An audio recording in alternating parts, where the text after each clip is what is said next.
All right, and we are rolling. So we're going to get started with today's webinar. I'd like to welcome everyone. Today's webinar is Participating in New Market Ventures, How to Best Evaluate Your Risk.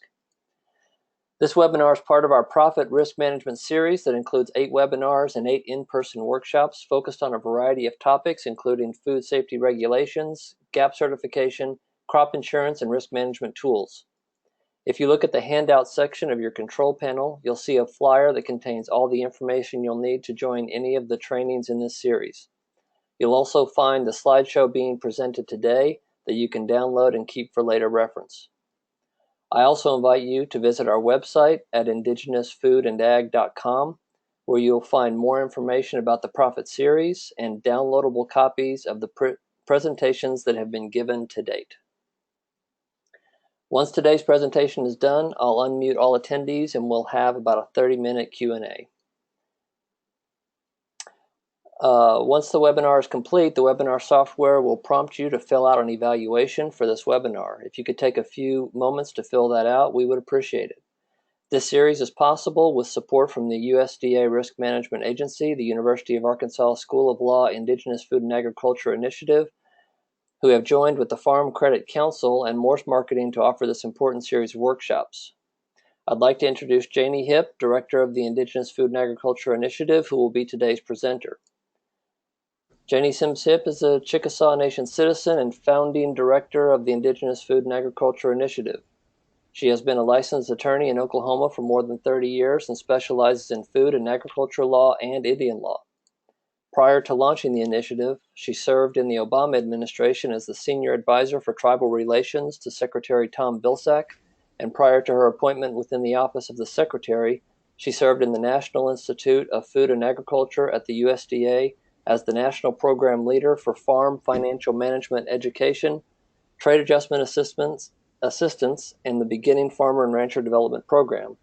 She also served at the USDA Risk Management Agency as the Risk Management Education Director. And with that, Janie, I will hand it over to you. Thanks, Brian. And for everyone who's tuning in not live and are just listening to an archive presentation, welcome. We're glad to have you taking advantage of some of the literature and the presentations we're putting together and archiving off of our website. And as always, if you want to follow up on anything that's said during this webinar or discussed between myself and the participants who've joined us today, then just feel free to contact us at any time.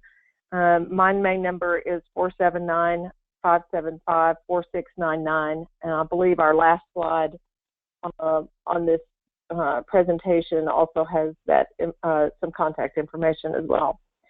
And Brian, if you could go ahead and unmute. There's some really awesome folks who are on this call with us today. Day Romero, who is also an agricultural lawyer. She holds the LLM from the University of Arkansas School of Law.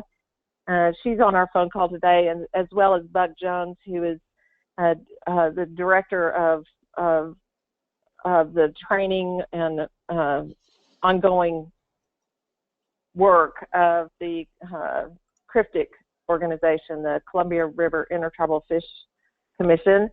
And they're doing some incredible work and always have in the space of really helping their fishers gain better footholds in the marketplace, but also addressing issues. Aday has done work forever with First Nations Development Institute and is a constant partner with us on our work.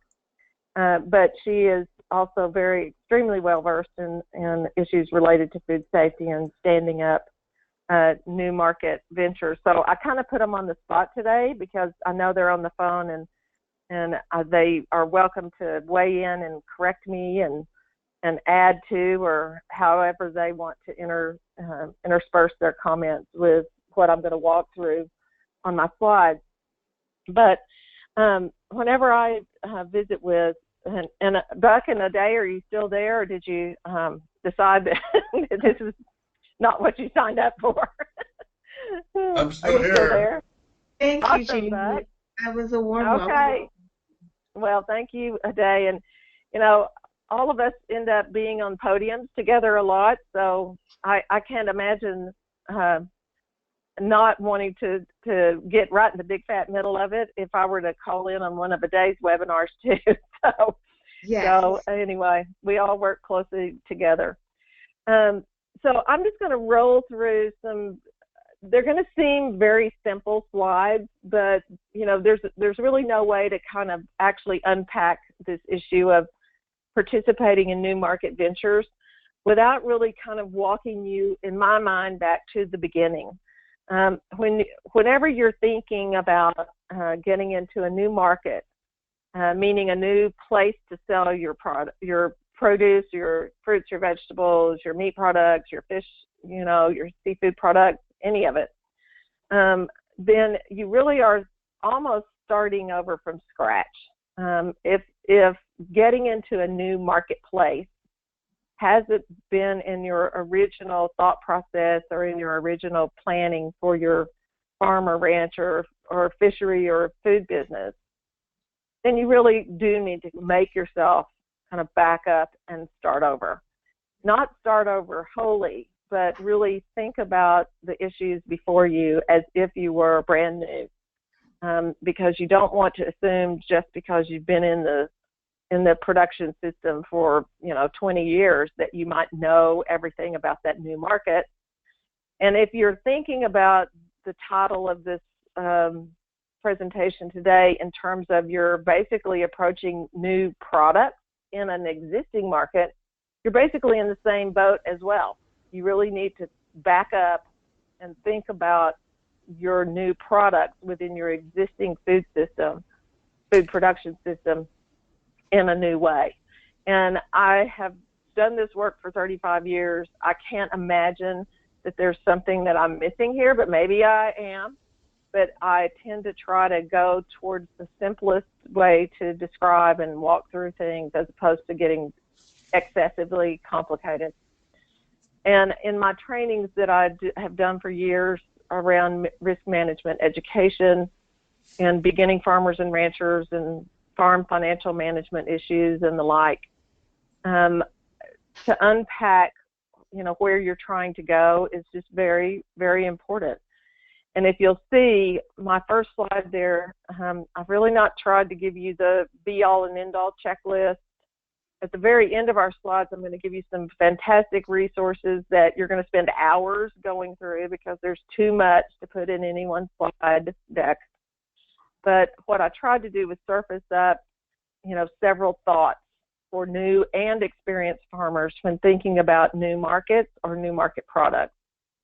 Some people only think about new markets in the context of like going from a conventional food production system to a direct marketing system, or coming from no farming and ranching at all to basically you're going to start a CSA. I mean, the list could be endless about where you're trying to go. But I have seen just as many people over the course of my life in this space that literally are already in the game, so to speak. But what they're trying to do is add a new product that they produce. They are either adding bison and they used to do nothing but corn, or they're adding fish products and they've only done apples. I mean, it's really, whenever you're doing food business, then you need to seriously think about each one of these kind of new ventures that you're thinking about, either a new marketplace or a new market product, in almost the same way. And so my first point that I try to make with everybody I talk with about this is why are you doing this? What is your motive? Are you actually, are you new to the whole sector at all? Are you very experienced? And what is your true motive for doing this? Are you trying to, and I hate to be so bold, but I'm going to go there. Are you trying to experiment with a new marketplace or a new market product because your present system is failing? A lot of times that happens. Or are you successful in your present market or your present market venture, and you're just wanting to experiment with something new. You really have to deeply look inside yourself to figure out what your motives are for this particular exercise that you're getting ready to go through. You also need to think about who's going to buy your product. Is there a demand for it? Are you giving it away? And if so, how are you? Is this new product that you're doing going to actually be something that you donate? And if so, how can the rest of your business actually bear the cost of that? What is it? What is that product? Does it have some unique characteristics that require different sorts of approaches for your production system? Are you going to do something that requires certification, licensing, or does that particular product have unique regulatory requirements that sit around it? When are you going to make this switch? Where are you going to sell your product if you're going into a new market? And then some of these things you get halfway down the road and you've done a gut check on your motive, and you're in your mind, you're already there, and then all of a sudden you realize, oh my gosh, I'm going to have a new tractor to deal with this, or I'm going to have some new piece of equipment. And then a lot of people don't really think about, am I setting off on a path that actually is going to imply that I've got to do some homework myself beyond just business planning or marketing analysis. You've got to really also unpack what you and your team are going to be facing in terms of any new training you might need, both in the production itself or in the production techniques, but also in, all the various, pieces that come into play when trying to get a different production system up and running or a different market access. Then I think also, and I've seen this a lot, you get it in your mind that this is where your business needs to go, but the other people in your family are not so sure. Or you've got employees, maybe one or two employees that work for you part-time even, and they have no intentions of going where you want to go. So, doing a gut check as well about who is involved with you in your business and in your food system is really important, because some people just aren't convinced that what your vision is something that they should, go along with. And those can be your family members, which makes it even more delicate, but they can also be your close or extended family or close friends within your community, which also makes it delicate. So just why? How are you going to actually pull everybody else along? Not everybody does food work from a purely business perspective, and I totally understand that and honor that. But if, in fact, you are thinking about a new market or a new market venture or a new market product, then I would hope that you already have a business plan. I would hope that that business plan is something you revisit every year, and that you really think through where you're going, on a continual basis. And then I have to tell you, because I personally have been there myself, in a business that my husband and I had. At some point, if your new market or your new market venture or something happens that you have no control over and your market collapses or your production system collapses, what is your backup plan? How do you extract yourself from this path you've put yourself on in a way that protects your assets but also protects your sanity? Because sometimes things don't work out. Sometimes foods that you want to grow just don't grow, and you've made a lot of personal time or financial investment. And sometimes it's okay to fail, and you just need to figure out what your backup exit strategy is. And then, insurance is one of the things that I harp on all the time. It's such a necessary tool that we seriously have to think about. For instance, if you're thinking about doing some sort of food product, value-added food product, for instance, like raw berries into jam, and you're going to ship it 3 states over or 2 reservations over, you really should think about what liability exposure you have. Is your system set up for complying with food safety liability concerns?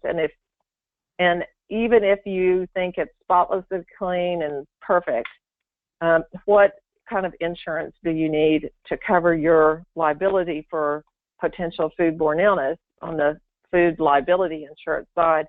But then also, if you're doing a new production system, there may be crop insurance tools that are available to you that you've never had available to you before because you've not grown that crop. And so really kind of unpacking what is available on the crop insurance side is important as well. And so that last point that I made on this particular second slide is really it's at the very end of our slide deck here, but I've tried to pull together just a laundry list of websites that you could go to for more information. I guess what I'm trying to say in a roundabout way today is that anytime you're going off into a new market venture, a new marketplace, or a new market product, it is time for and a good cause for deep thought, gut check, and reflection, and a lot of homework. Buck or Ade, do you have anything you want to add right now before we kind of go off the deep end in some of these other areas? Do you have any reactions? Yes, I agree with everything you said. Okay. Buck, have you seen similar things where you are in the kind of work y'all are doing that would add to or subtract from this list or bring a different spin to any of the? I think you're right on, and especially the why or whatever. Sometimes we get people that maybe want to go into, like, just say, for instance, a farmer's market. Well, they don't realize that, yeah, you might get more money out of it, but you also have to put about 3 different hats on, Mm-hmm. You gotta, you're eliminating the middleman, but you're becoming a marketer, and I see that quite a bit or whatever, it's like, well, this isn't, the end product sounds good, or the end dollars, but there's a lot of steps and a lot of work involved in that sometimes people jump right in and it's like, oh, I didn't think of that. Yeah. Well, and when you were saying about that you're eliminating the middleman, basically sometimes when you do some of the direct marketing things, you're becoming the middleman. Exactly. And so, yeah, and you may have bit off more than you can chew in terms of maybe you just want to be the fisher. Right. Maybe you just want to be the one growing the wonderful, traditional crops. Maybe you have no intentions of wanting to be the person who has a marketing plan or figures out how much to price it for, any of those things. It's very easy to kind of get all excited and get convinced that this is the direction you should go. I guess I never try to dissuade people from taking these new steps because it's important. I mean, that's where you push yourself and you learn new things, and if you're trying to make a living doing this, and then sometimes those doors that you push open are the next appropriate step. But you also need to be sober and reflective about it, right? So that you don't walk yourself into something that you should have gone a little bit slower on, or you should have maybe had some more conversations with, resource people or people who've been through it before. I remember when my husband and I put a fabric store together in our community here, and we had it for a little under 10 years. We actually spent months and months and months researching, going 3 states over to talk to people who had similar types of, businesses set up. Tried to talk to as many people as we could to get information on what was quote unquote the best way to get things done. And the same holds true for food. It holds true for fisheries. It holds true for row crops. It holds true for specialty crops. It really doesn't matter. I mean, that kind of homework is essential. So, Brian, could you advance to the next slide? What I've done for the kind of those two first slides where I kind of just walked through some of those kind of critical, points of reference. What I've tried to do in the remaining slides is to really unpack some of those issues. And I know I might sound a little, I don't know, not clinical on some of this, but I think it's so important for people to really go inside themselves and figure out exactly why they're doing something. Are you running towards, traditional foods or food production or fisheries because it's always been in your family, but you secretly don't want to do it? I've seen a bunch of people over my life who have said, I'm doing this because somebody in my family thinks I should do it. Well, that's really not the best reason. Even though you might have a deep tie to your family and community, you may be the wrong person. You just may be absolutely miserable doing that particular activity within your community. And every community is different. And a day, you might have some special insights into this. I mean, you come from Cochiti, and the farming traditions there are so deep culturally. But how do you deal with someone who basically wants to go be a doctor? Do you know what I mean? Do you have any thoughts about that? Yeah, I guess it relates to this idea of a market. So when you look at a place like Cochiti, you may think of Cochiti as one market, but really when you're getting started, you have to really evaluate how you define the market. So in Cochiti, you may have a market for just traditional farmers where they don't want to participate in like the cash economy, but then you may have a group of people in the same community that's a different market that will buy traditional foods at certain prices. So this idea of a market is a really important concept to define and develop before you get started.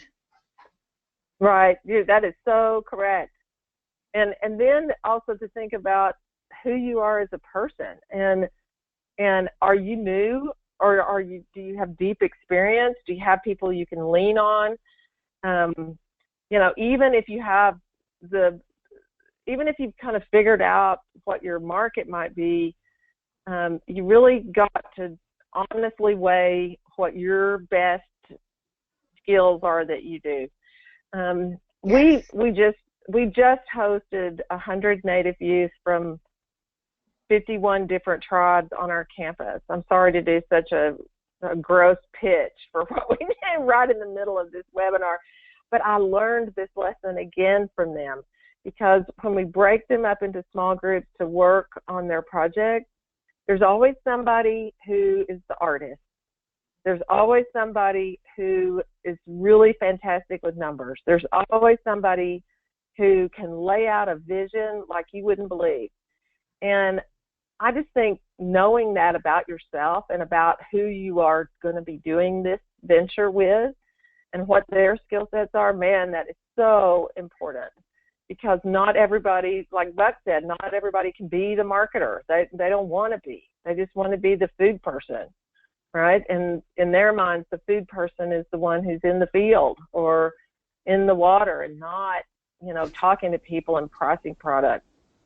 So running towards new income opportunities, maybe you're thinking about this in a way of trying to find some additional income for your family. Wonderful motivation for sure. Maybe you just want to try something new.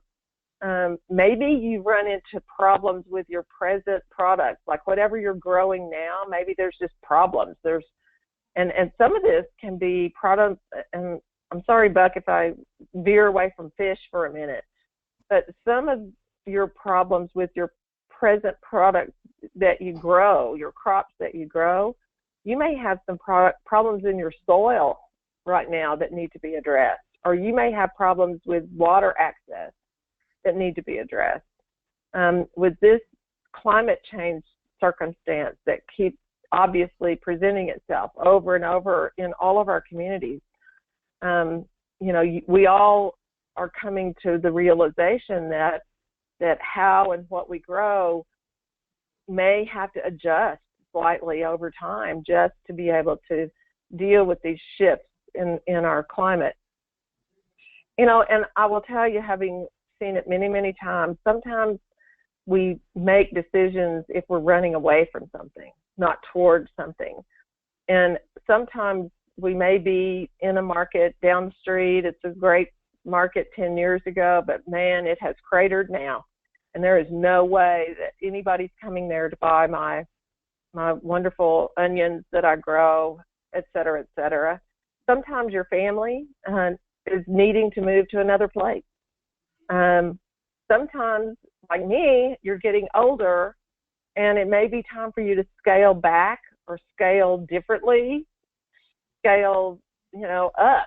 It's so some of the things associated with food are very age specific to the food person, I have found over my life.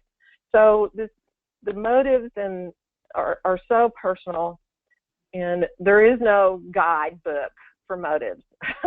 But I would be remiss if I didn't include this in the discussion today, because I've just seen it too many times that decisions get set in stone or paths get carved, and the motives haven't really been deeply thought through, and so things get set on a course where they're not sustainable. And it has really nothing to do with the soil. It has to do with the person. And so just being aware of those issues is really, I think, very important. Brian, could you go to the next slide, please? So if you're looking at finding, and Ade mentioned this just a little while ago, if you're looking at who's going to buy your product, if you're looking at a whole new marketplace or a new product for your market, a new crop for your market, for your existing market, Ade could probably teach this section but way better than me, but it is, who's going to buy it? Are you going to sell all of it there? Are you going to do something else with a portion of your product? And is there even a demand for it? Sometimes you get it in your head that you're going to grow that kind of chili only, and nobody wants to buy it. So it's very important to, anytime you're talking about a new something, a new venture of some ilk, to really sit down and ask yourself the hard questions about whether anybody's going to actually purchase it in the new marketplace or want it as a new crop in the markets that you have. The best remedy for this to me is just do your homework, investigate, go from place to place, see what's selling, check out people who you may know who may work in those new markets or work with that new product. Try to find people who will share experiences with you. I think that most people I have ever seen in my life will, but it's really important to kind of unpack, particularly if you're in this as a commercial venture, to really unpack the demand for your product and who's going to buy it, knowing your demographics, studying the demographics of your food purchasers. Some communities all over that are in close proximity to reservations or some of our remote communities, some of the demographics of those larger towns and cities are changing quite dramatically. And so knowing and understanding who is living in those areas and who you might be able to target for your potential customer is really important. But customers are very fickle, and they like what they like. And so it's very important to really come to know and understand them as well as you can. Ade or Buck, do you have anything you want to add to that? No, but this is the area where, if you may not know a lot about business plans, you may not know a lot about getting pro forma statements together, but this is probably one of the most critical parts of developing the ag business is your community, or the growing community with which you're growing. I mean, and that's invaluable information that will help you in growing a business. Yeah, and sometimes there's some really good skills that you can utilize to kind of test new products in a marketplace. Let's say you've been going to the same farmer's market for 10 years, and you're thinking, okay, I'm going to try this new squash. Well, run a small plot and do some taste testing. Make it fun for your consumers. I see that a lot in a lot of farmers markets. Usually people will willingly participate, and if they curl up their lip and won't eat it, then it kind of would be a waste of your time to grow it.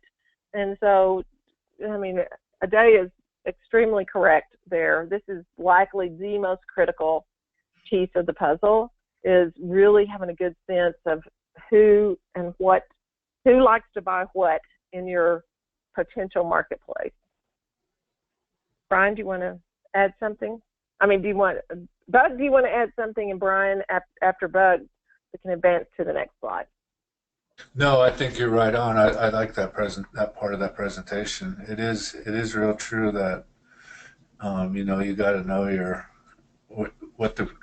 and if you're going to change, you really got to test that out, like you say, or whatever, And sometimes our farmers markets here, where some of our fishermen go, they might not do their work, and there might be somebody that's not tribal is doing the same. They move into a market, and there's already somebody there doing the same thing. Yeah, and it's when you're thinking too, and you triggered something in my mind, but when you're thinking about this particular piece of the puzzle, you also need to think about how you actually present your new product. Are you just going to grow it and lay it out on the table and let everybody figure out what it is on their own, and assume that everybody knows? Or are you going to do a little bit of education of your consumer? If your market is one that requires your food to be packaged in some way, then how are you going to package it, and what does that package look like, and is it clear to your consumers? Can they read it? Are you marketing into maybe a new immigrant community who English is a second language? I mean, you've got to actually think through those sorts of pieces of the puzzle, if you will, in a way that allows you to make some really good.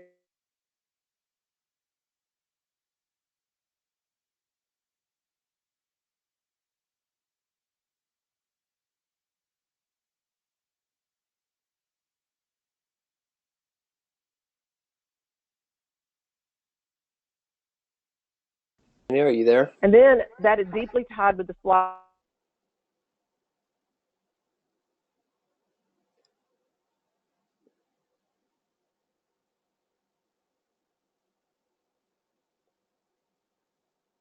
Janie, are you there?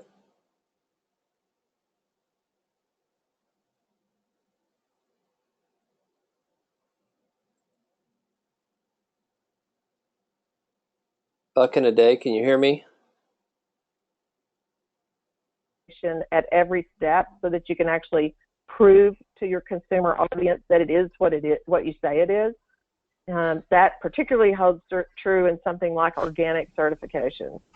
That organic certification has its own set of very specific regulatory requirements in order for the product itself to carry that particular label. And if you don't comply, you're not going to carry the label. There's a lot of other terminology you can use around your product that have nothing to do with elaborate organic certification methodology, but carry their own verification requirements. So, and that's tied back into how you talk about your product and whether you can actually prove up that it is what you say it is. You know, are you going to self-certify? Are you dealing with a product that allows you to do that? Or are you literally looking at having to engage some third party somewhere who can actually come in and actually verify, you know, the requirements around that new product? The other thing I'll share with you is that you have to also know the regulatory and legal requirements wherever you are and wherever you're going with your product, because you don't want to inadvertently put yourself in a circumstance that you're just stubborn, you're going to stay with that particular product, but you don't know that it is covered by a very elaborate set of licensing or regulations or ordinances peculiar to that product. There may be particular areas of the country where they don't want that kind of product in. I'm reminded of this issue quite frequently when we deal with issues regarding wild game. Wild game is wonderful, but there are starting to be some very specific prohibitions around moving of killed wild game across state lines. We're actually seeing that right where we are right now. And the issue may have nothing to do with your particular product, but it may spill over into how you deal with your product and how it moves around. So understanding the laws and ordinances and regulations for the market you're in, the production system you're in, but also the one you're going to is really important, because it can change over time, and they do change over time. The other piece of this puzzle, obviously, is the food safety. We've done some previous presentations that are archived around food safety. We're going to continue to do those over time. I know ADAE has done a lot of work in this area through First Nations. Buck has done a lot of work in this area with cryptic. You know, we can't talk enough about food safety, because the laws and the regulations are changing right now. And so the more we can do this kind of conversing with people around these requirements, the better off we'll all be. And I think Buck and ADAE would probably second and third that if I had to guess. Absolutely. Yeah, it's like, anyway, that's a whole nother conversation. But knowing what attaches to your product or to your market in terms of this area is very, very important. So could you do the next slide, please?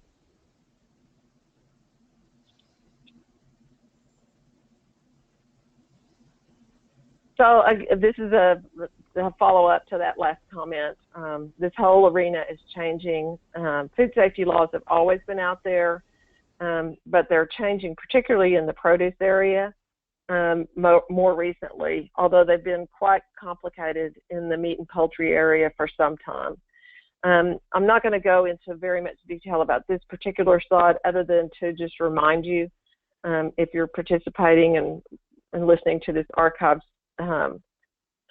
presentation, it's really important to make yourself learn these laws and regulations. There's starting to be a growing body of work out there that is capable of being accessed, and it's not something that you can just like pick up and do one read on and you can call it good. Some of it is common sense, some of it is just basic safety and sanitation, but some of it can be very specific in terms of how it affects your production system and how it affects how you move food around as it gets into marketplaces. So I'll just leave you with that. Compliance doesn't have to be onerous, but people like ADAE, people like yourself, and people like Buck are constantly trying to get to the point where we can unpack this and make it as simple for our fishers and our food producers as possible. And Buck and ADAE, if you want to do any sort of commercial, now's the time to do it for everything you all are doing in this area. It is so important that we all keep working in these spaces. I'll take a stab at it. You're absolutely right that, we got a grant from First Nations to improve our food quality, our safety handbook to include FISMA. And then also we're getting our tribal members and our legal tribal council involved because, we're just trying to navigate through this. And so when this does happen, with the seafood, it's kind of like you said, we don't know what's going on. Next week, I got Barbara and Glenn from Washington State to come teach us a HACCP class, and they're going to implement some FISMA into the class that they're going to be able to lead us and show us a little bit of what's going on because they've said they've already went to the seafood, trained the trainers, so they're kind of front line, and we don't want to get blindsided, so to say, or whatever. Like, is it a trickle down effect because one of our fishermen are working for a big seafood company? So are they going to have to follow every, and if they do, then we got to be aware of that, the FISMA of every step that has to be done. And it's really, we're waiting to hear actually from the USDA that on the same thing. We're that concerned about it for a FISMA grant. And this is yes. I would just encourage people to keep tabs on the Model Food Code project out of your initiative. I think that will go a long way in helping tribes understand how to engage around food safety, because this is definitely a tribal issue that tribes have an important voice in the conversation. So the Model Food Code project is an important one. Thank you, Aday. You took the words right out of my mouth. I appreciate it, and thank you for working with us on it. So can you go to the next slide? And just before we totally leave that subject matter, what this Model Food and Ag Code project that we're working on with so many great partners like Aday and Buck and others is literally going to be it's going to roll out series of potential code sections that tribal governments can examine and determine whether or not they want to pass those and put them into place for their own self-governance around these issues. It's our opinion that the more we have those model codes in place around our foods, the more protected we'll be, as these other larger systems continue to change, because we really don't want to be caught, we writ large, don't want to be caught in a place where tribal governments have expressed no policy in these areas. Our foods are precious, and our ability to protect and preserve them is precious, and it may be something that none of us really wanted to do, but it is an area that we all believe, I think that we know we need to do. So it's emerging. It's going to keep emerging. We're going to stay after it until the code is fully fleshed out with explanatory materials, and we'll be training to it for many, many years to come. But it's just an important area, and likely probably the most important area involved in it is this food safety piece, I would say. So anyway, so kind of again going back to this whole new market idea, one of the next slides that I put together was just when. I mean, sometimes people get very excited that they're going to move into a new place and new space and get way out ahead of themselves. And I've done it a million times myself. But this is why it's another good idea to do this, deep thought, research, investigation, and reflection on where it is you want to go as a new market and what kind of new products you want to have in the market, because you really got to think about timing. Everyone who is interested in food and being a food producer in the food business or whatever, knows that food is different. It is not like going off to some warehouse and buying something at wholesale and then turning around and selling it at retail. It is a totally different arena, and it really requires a longer horizon in planning, years, weeks, next year's growing seasons, fishing seasons. Our time horizons are very different than the rest of the quote-unquote marketplace. But having said that, there's also a good and a not so good, or could be better, time to actually enter a marketplace with a market product, or even to go into a new market system. So, you know, that the understanding that what I've tried to put together on these slides is the understanding of that timing issue is really, really important, and sometimes is overlooked. Sometimes people enter a new market and it's all at the wrong time. The farmer's market in Albuquerque shuts down in whatever month, and you're finally there 2 weeks before it ends. Well, now you've affected your business plan, I can assure you, because you're going to have to wait until it opens up again in order to have access to that market. So getting your timing right and kind of all in sync is really important. And it affects how fast or how slow you might go in really thinking about new ventures. Next slide, please. And then where? I think, Buck, you mentioned this, and I think Ade did as well. You know, where are you going with this product, this new produce, or this new squash, or this new onion, or whatever it is you want to grow? Is it staying within 10 miles? Are you going 100 miles down the road? Are you taking it across into another tribe, jurisdiction, 3 states over? I mean, it's really important to really think through where you think that product may be going, and it also is tied back into knowing your market. So again, where it's going, where that new market is, really also ties in also to understanding the complexities of actually getting into that market.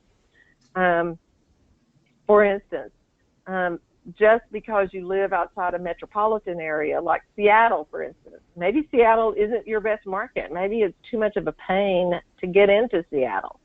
Maybe your better market is in the suburbs surrounding Seattle, but somebody maybe told you that you need to try to get in the heart of the city. Well, you know, sometimes it's not the best place to be. Sometimes there's more challenges in being in those places. I am reminded, I was in Washington, D.C. not too long ago, and I was listening to a panel of new producers, new farmers and ranchers. And there was a guy on the panel who is a veteran, and he's very excited about his work, but he is doing his farming in the middle of a large urban center that's just loaded up with land and zoning and all sorts of other regulations. So he's actively trying to get out of the city as quickly as possible because it really is slowing the growth of his business down. He doesn't want to grow and become humongous. He just wants to grow from 1 acre of land on a city, you know, to 10. But just being embedded inside this zoning nightmare, then that puts him in a place where it restricts him. So just don't always assume that being next to a huge metropolitan area is always the best way to go, because sometimes those best markets can be somewhere else. They can be in areas that have a lot of tourist traffic during X months out of the year, or they could be some unique place. I've said for many years, if we could actually unlock the key that opens the door, some of our retail environments and tribal casinos and restaurants and associated businesses with those kind of tourist draws would be fantastic. But it takes a lot of effort to actually unlock those systems. And so if you're embracing a new market product, you know, again, you're also thinking about how to package, store, transport, get it into those places in a way that's suitable for those places. And obviously always keeping an eye on freshness, safety, product safety, and food safety. Next slide, please. And then how do you do this? I mentioned it previously, but there's almost any new market product might have some implication for new equipment. Are you going to buy it? Are you going to sell that equipment? Are you going to buy or rent that equipment? Are you going to borrow that equipment? Where is it located? Can you get to it? Are there training requirements for you and your team that are peculiar to that new market or the new market product? And then how do you stay in compliance with ordinances, licensing, and regulations? And then how do you make sure you have that transition to the new market and the new market product as smooth and as even as possible? Anytime you're in this kind of new environment, your job is to try to plan so that it's as smooth as possible. Bumps in the road in new can cause you to topple over, and I don't think anybody on this phone call wants that to happen. But it is just an area that you need to really think through all of the kind of related things that are going to happen basically at the same time that you're accessing the market or producing the new product. Next slide.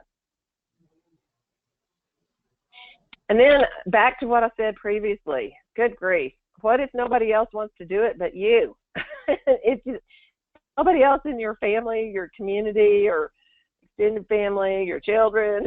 And if you're just the lone person out there who's all excited about this, then you're going to have to face the fact that you're either going to have to do it by yourself, which is fine, or you're going to have to convince this team that surrounds you and works with you and that supports you every day that this is a good path to go. You could ultimately lose your team members. If the product isn't grown or raised well, you could lose your farm. I mean, these things have happened before. We always like to say they won't happen to us, but you've also got to take precautionary measures to make sure they don't.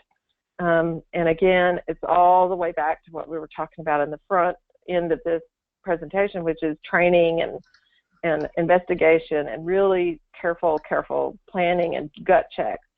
And then my last little bullet on that slide is stubbornness might be a good thing to push through to success, or it could move your business into decline.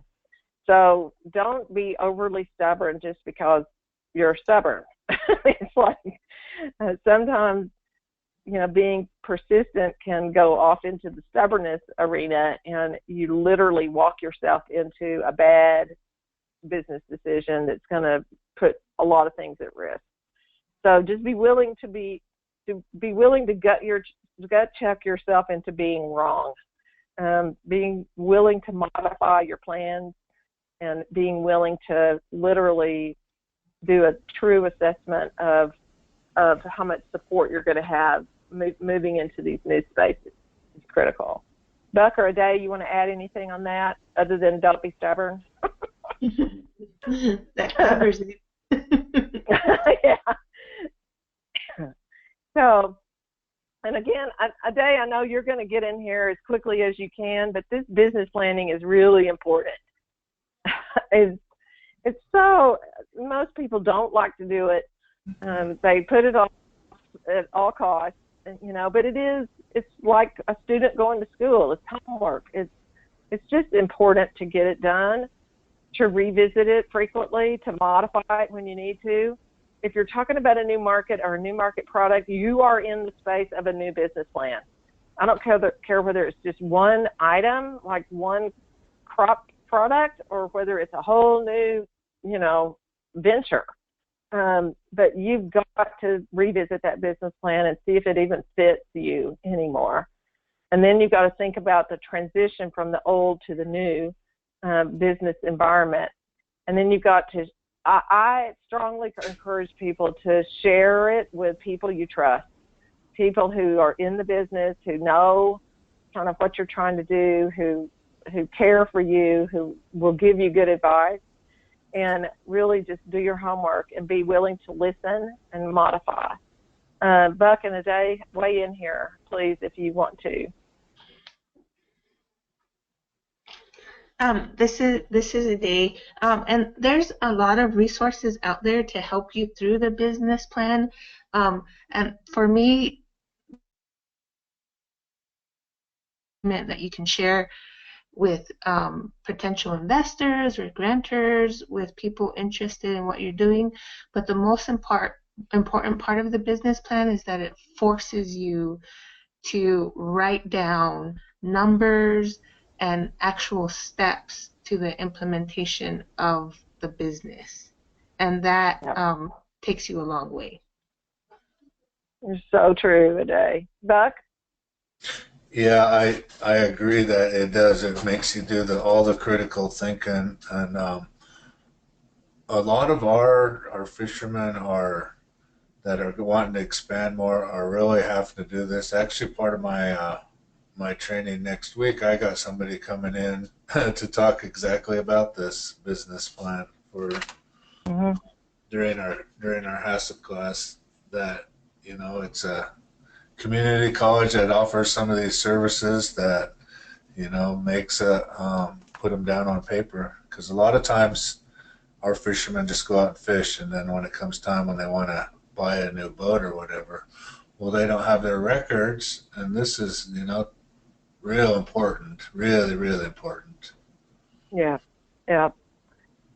So next slide, please. And then I hate to say this, but I have to, because I've been through it myself.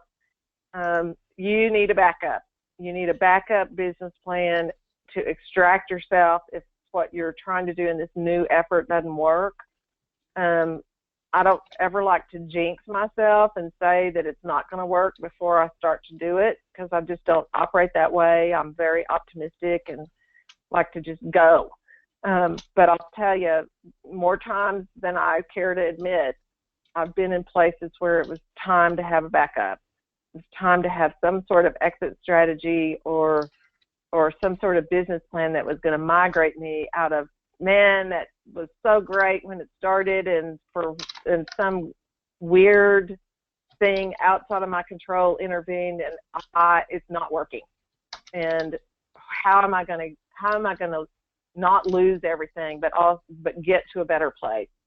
And I think if you live long enough, you've probably had many backup plans for a lot of things in your life, but having one for a new market venture and anything related to food, growing food, fisheries, anything in the food business arena is just really important. Things can get out of hand. Things can, take a deep dive and through no fault of your own, or you could have a huge calamity that has to do with, the climate or something can happen. And it's not a bad thing to have a backup plan just in case, because you don't want to put your family and you through unnecessary trauma and heartache, just trying to figure this out. So I know people don't like to do this because they feel like it's almost shortchanging yourself from the beginning, but I have found in helping people over the years that the ones who really have thought this through, the what if, actually do fare better. And because it almost forces you to think about where some rocks are that are going to get in your path, and some of those you can actually anticipate and plan around or have a plan for getting over or climbing over them. But to act like everything's going to be unicorns and pixie dust between now and the rest of eternity is not likely a good plan when it comes to food, because it's just what we do is too exposed to the elements and too many things out of our control. So just having that backup plan and that exit strategy for what happens if it doesn't work out is just really important, and it'll save you a lot of stress and angst as you're kind of walking through things that aren't seeming quite right. So I just encourage people I work with all the time to figure this one out and don't wait too long to figure it out. So next slide, please. I did throw in an insurance slide. We've actually gone into much greater detail in some of our other archive presentation groups around crop insurance, as well as general liability insurance, particularly when we're talking about food ventures and food safety issues and things of that nature. So I'm not going to go into much detail about this now, other than to direct you to number one, think about getting it. Most insurance policies are not terribly expensive, and you don't know you need it until you need it. And a lot of people try not to buy it, but you know, I think it's very important to really consider it, particularly on the crop insurance side, because you know, we got climate change happening, and quite frankly, the ability to protect some of your revenue, particularly if you're in a new market venture. But that's just an important thought process to put yourself through and to really plan for having that in your business plan itself, is the purchasing of some kind of crop insurance to protect against and manage your risks of loss. But then the general liability insurance too, if you're in a food business arena, is such an important thing to do. It's important in almost any business venture, just to be able to plan for eventualities that are usually not anticipated, but can bring you to your knees if you actually ever run into them, such as some foodborne illness outbreak and your operation is, you know, implicated in the spectrum of sources for that foodborne illness. You know, it's just a handy thing to have. And I will tell you this, many new markets require you to have it.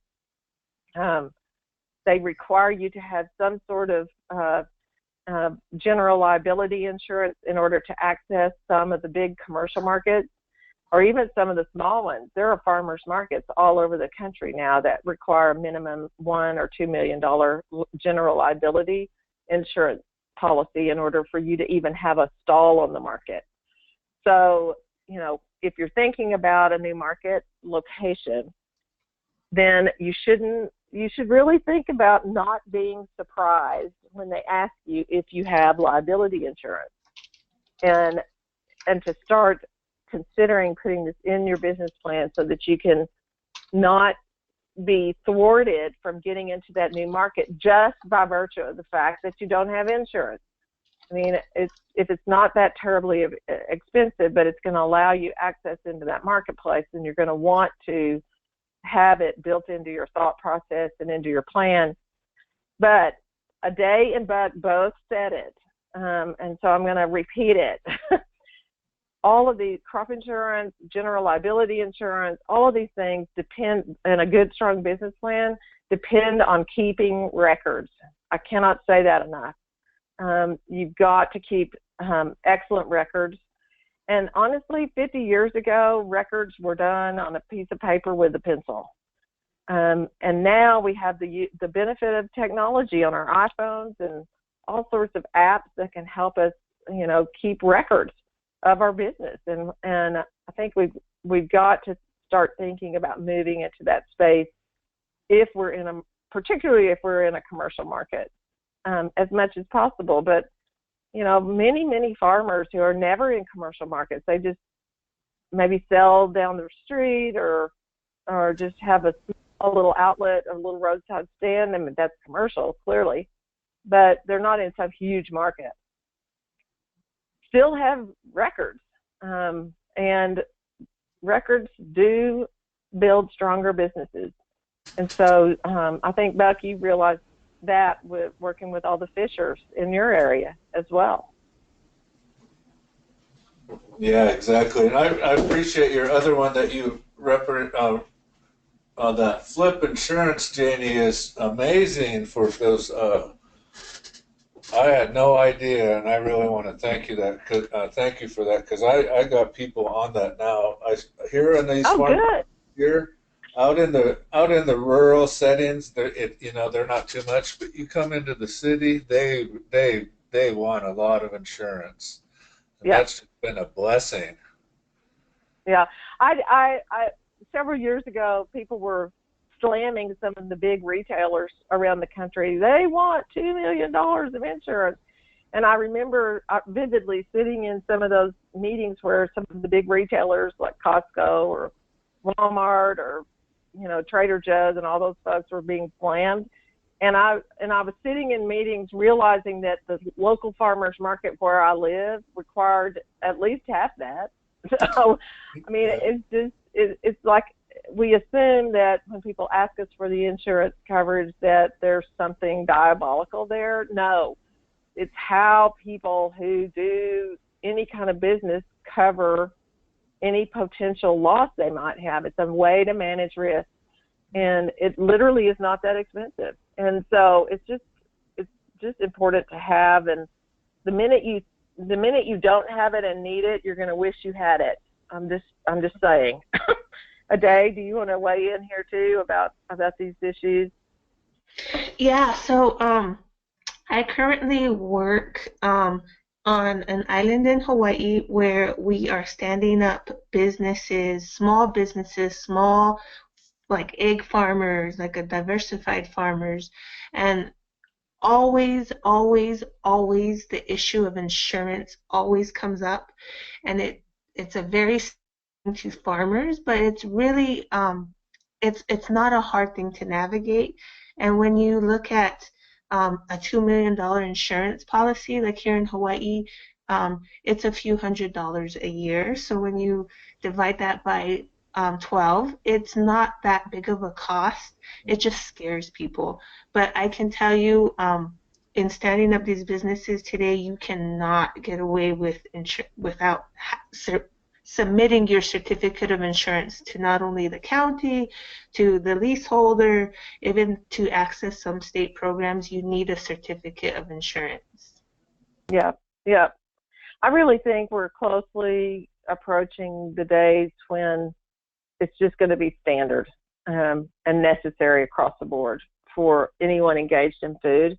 But I mean, we're kind of there in some markets already. But it's just the way it is, and I don't like it any more than anybody else. But it is so important to have. If you lose your crop through some creepy weather disaster, the last thing you want to do is go down the tube and when you could have had crop insurance. That it's just so good to have that peace of mind. And honestly, to me, $25 a month or whatever is worth the peace of mind that it gives you to be able to sleep at night. And you think, well, I just don't have everything on the line every time the wind blows. And so it's just, it's almost like we have a knee jerk that we somehow think it's not good to have or resist it somehow. But if you really think it through, the advantages of having it far outweigh the disadvantages. And it's just one of those things I think that's just, we're going to end up not being able to get into markets without it. And so let's not let that happen. Let's keep our market options open. So I think the last couple of slides, I'm kind of at the end here. I am remiss. Brian, can you push us through to the? Okay, so there's tons of resources out there. I'm just telling you. If you like to go to First Nations for everything that has anything to do with food, then go into their knowledge center, and they've got tons of stuff there. They've got, for instance, all of the work that Ade has done on food sovereignty assessments. Even within those, have some critical business planning questions, right, Ade? Even within that assessment tool. And then there's so many documents that she's worked with them on that really kind of unpack some of these issues. And then there's that really big business training, ag business training curriculum module that First Nations has out on the street and periodically, invites you to come to a location and be trained on it. But that's just one. There's a whole, there's just tons of other stuff out there. And I'll tell you, a lot of people say, I'll go down to my local county extension office that are connected to the land grant system. They got every single one of those offices has more, paper guides in its portfolio than you can shake a stick at. But there's also been a big push, particularly in the Vilsack administration, but also previous to that as well, about trying to gather up these kinds of resources and get them better publicized now that we all do everything we think about doing on the internet. I mean, you can pull up a lot just by spending the afternoon Googling. So farmanswers.org, the Risk Management Agency has resources. There's even resources that are applicable. Although farming and food businesses has its own unique characteristics, and so some of it is not totally applicable, there's still a whole lot of just general business information in some of these Business USA, Small Business Administration, just those areas that just speak to business writ large. The Farm Service Agency at USDA has resources. The Farm Credit Services do. There's a University of Minnesota has an ag plan tool, but that's just one. I mean, there's an ag marketing resource center that's been funded by the federal government through the land grant system writ large for years. The rural cooperative development centers have resources if you happen to be doing your food work as a part of a co-op. And just as a little footnote there, if you are doing your new market decision making or new market product decision making and you're a member of a co-op, just remember that you are joined at the hip with a whole bunch of other people. And so everything we just talked about means you're going to have this conversation in a broader context with multiple other people involved. And then the sustainable agriculture community has lots of resources.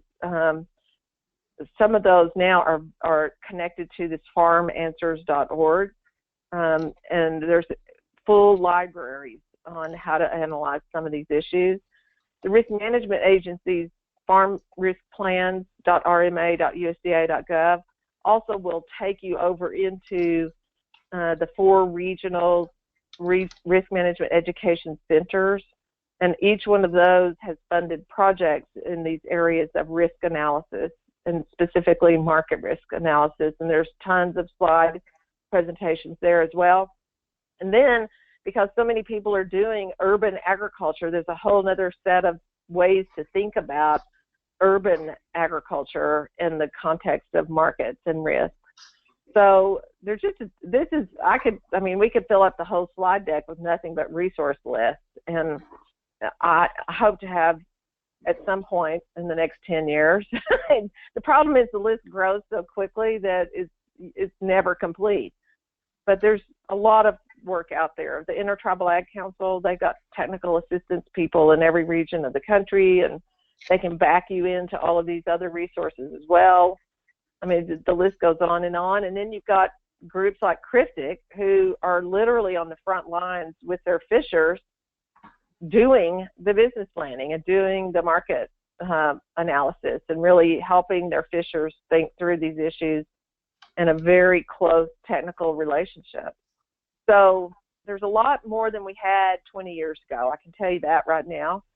And I don't think we're even remotely finished in building out resources and tools. So the initiative will either build these things out over time, as will all of our partners like Cryptic and First Nations and Intertribal Ag Council and others, Farm Credit. I mean, there's a lot of attention being paid to this right now, mainly because we're in a transition environment right now. There's a lot of new and beginning farmers. There's a lot of big push in Indian country around food, farming, fishing, and food businesses. There's just a lot going on. And maybe Buck and Ade, you want to weigh in one last time, since I basically pulled you in. I think I owe you one or two or three. Yes. but they've got resources at their fingertips too. So there may be some that y'all want to both highlight. I didn't even remotely put them all up, and I apologize for missing everybody, but there's just too much. So Ade, you want to speak to this? Yeah, there's a lot of written material out there, so it's good to do a web search, but I think the most valuable resources are like people like Janie, like Buck, and I'm putting them on the spot, but I think if you call them, that is your best directive. Yeah, and Ade, you didn't put us on the spot because I think Buck and I and you all get calls all the time anyway. And Yes. I mean, we wouldn't do this work if we didn't want to take those calls and be helpful to everybody. But I'll tell you, the biggest thing that people can do is to not think that they can do it alone. You know, if we want to really be successful in these spaces, then we need to reach out and depend on each other to, figure out the shortcuts and figure out the rocks not to trip over and all of that. Buck, do you think? Yeah, I agree. Being in this position less than a year, I seen the work that John and Les had done previously or whatever, and not realizing that, wow, they're out in front on a lot of this stuff, providing their handbook and the food safety, the knowing the story behind why we got into it, is real. Getting the low end of the stick on the marketing. I'm actually in a position where I use it as a bike wheel analogy. The wheel's going real good for us, but I might have to repair a spoke or change a flat or whatever. And just the work that I've done with you, Janie, and with this food sovereignty, food safety, it's just been amazing, and I'm just feel blessed to be in the position I'm at. Well, we're blessed to have you back. So there's so much good work ahead of us, and I'm just thankful that my friends Ade and Buck didn't bother me too much about pulling them in to actually react and speak and offer their own insight. I know I put you on the spot, and I apologize for that. I think I think you'll get me back many times over. For sure. At the first, that was a promise from Ade. But it is important that we all work together and figure out how we can get as many people up and running and stay up and running and keep moving forward. It's really important to tribal food systems and our general community sustainability. We desperately need to get these things right. And I have all confidence that we will, but I just appreciate everybody taking part today. And if you're listening to these recordings after the fact, welcome, and give us a holler anytime you need some information. And if Buck or Ade are the right person to answer the question, I know exactly how to reach them. So anyway, thank you so much for taking your time to be on the call today, you two, and for anybody who accesses the archived content. You've got this. This is good. It's good stuff, and we've got to keep doing it. It's really, really important. Any last words? Thank you, Janie. That was wonderful. Yeah, thank you, Janie. I really appreciate it. Thank you both very, very, very much. All right. So we'll sign off now. Then with that, we will conclude this webinar. I want to thank Day and Buck and Janie for our presentation.